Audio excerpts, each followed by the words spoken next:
Welcome to this International Women's Day discussion on why it's important for women to work in computer science and help to shape our digital world. We want to suggest how the field can break down key barriers to women's participation beyond the current circa 15%. I'm joined by EPFL's Professor Sabine Soestrank, Professor Anne-Marie Kemmerak, and Assistant Professor Carmela Troncoso. And Sabine, I'd like to start with you first. You were the first female computer scientist appointed at EPFL around 20 years ago. As I said, women make up only about 15% of those working in computer science across the board. How can we rebrand computer science to attract more women? What would you do? So from my point of view, the image, especially that the young teenagers still have, is the one of the nerd behind the glasses, behind the screen. It's changing slowly. I know I'm basically kind of exaggerating, but we still basically need to actually get the message across that computing is everywhere. And if you want to do something for the climate, for education, for health, for democracy, computer science can help and is actually a very good starting point, effectively influence for the better all these areas. Anne-Marie, what would your perspective be? What would you do? I think what Sabine said is great. And actually, in terms of rebranding, there was one very successful experience that's been done at Berkeley, and they basically transformed one of their course on core computer science into I think it was beauty and joy of computing kind of thing. And the idea was to start from a topic which was like, as Sabine said, like health, or education or environment or whatever, start from a sort of societal view of something, and then goes into what is needed with respect to computer science. And it was actually very successful in attracting more women. Some people argue that revamping this way is going with the flow and that's trying to go even deeper in the sort of stereotypes. But I don't know. I think it's a good way to see computer science as something that can be useful in many different places. Carmela, I'd like to bring you in here. How much do you think unconscious bias in the computer science field is a problem or a challenge? And what role do you think men need to play? Because women can go on marches and have International Women's Day, but men need to be part of the solution as well.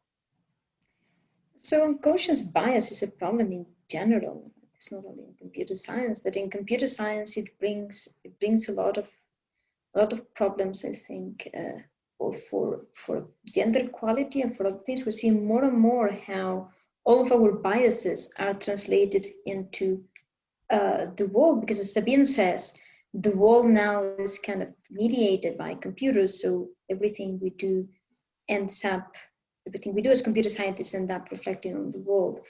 And that you ask what men can do, I think that realizing that there is a bias is the first thing, and then help women to see that there is a place, like be more welcoming in different ways, but not only at a higher level, but also at the lower levels.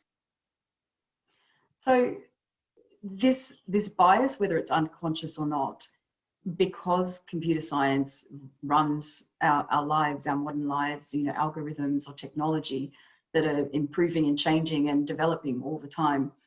What are some of the examples that you can think of, and anyone can jump in here, as to where this has had an impact on women because women aren't designing this technology?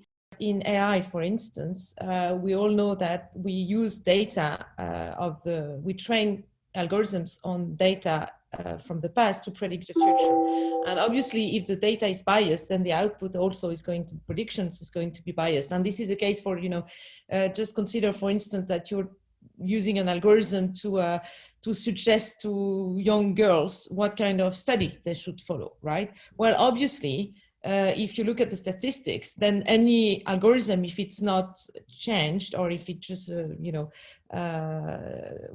the developer doesn't pay attention, will output something like, I don't know, medicine or biology or literature, but never computer science. So this is something that we can do. We can correct those biases, but we have to be aware of them. And I think women in development teams can actually are more aware of this and can account for these kind of things, and be more cautious than probably men who are not sort of victims of these kind of things. I think Anne-Marie brought up a good point. I mean, we all have biases. It's human to have biases, but at least if you're aware of them, you can do something about it. And very often I do realize that women actually are conscious of their biases. Not always our male counterparts. But to give you another example of the very kind of daily example, the iPhones are too big for women's hands. So that was designed for a male hand. Women can't hold these phones anymore in one single hand and then actually use one hand to, type a text. But what about the values then that people who develop technology bring to not just the products, but also more broadly society? And how can we ensure that the values are more broadly representative, I guess, given again how ubiquitous technology is in our modern daily lives? So I think Anne-Marie already gave a hint of this, right? In order to realize a bias, in order to realize that you're kind of putting a lot of you in the product, or that you're creating a problem, you need to be aware of the problem.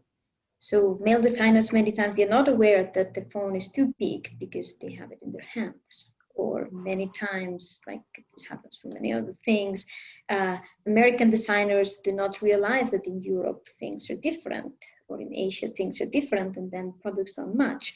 And that means that groups have to have diversity. And I think this is very important also when we talk about how to change these biases. Is not only about bringing gender equality, but more diversity. Because it's not only that women are attracted to places that have more women, but in general, they're attracted to places that are diverse, because that means that that place is going to be sensitive about different problems, because there are going to be people that have different things in mind, and it is easier for everybody to be more open-minded. When you have a homogeneous white male place, it becomes a bit scary to be one, and Sabine has all my respect. If you all had the opportunity to look into your crystal ball and have a look at what women in tech would be like at the end of this decade, Anne-Marie, what does that look like to you? I think this is going to be much better for women, because really, as I told you, I think there is this, will of change. And I think the situation will be much, much favorable for women than it was earlier. But we still have an issue with numbers in computer science, and you cannot magically fix this, right? So unless you go into very drastic solutions that, can be sort of affirmative action or stuff like this, which are controversial, I don't know whether that's a good solution or not, but I think the future is much better, but we still have an issue. It takes a long time to actually fix upfront the problems of numbers. Okay, there are 15% of students, women students, and that won't change for a while, and hasn't for a while. So yeah, so positive for those who will embrace these kind of careers, but there are not that many yet. Sabine, should we make gender equality in computer science a first priority? That's always a difficult question to answer. First priority over what, right? I think climate change probably should be our first priority, because it's a crisis that's going to affect us in the next 10 years. Having said that, it should be a priority because of all what we said before. If we have more, computing is part of our DNA at this point in time. If we don't have diversity, not just gender, but diversity in general in computing, we will not solve these problems.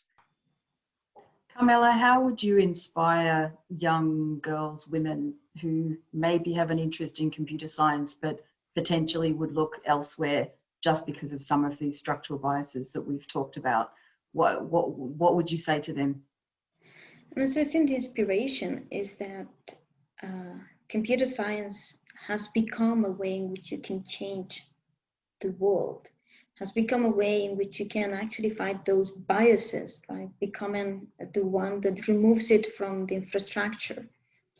And then with respect to this idea that, well, the world tells them no in a way because, there's nobody that has done this before. There's nobody that has done many things before. But if you really like something, at the end of the day, going from a negative view, there is bias around women everywhere. So if you like computer science, do computer science, because at least you will be doing something that you like in the bias, and you can change things.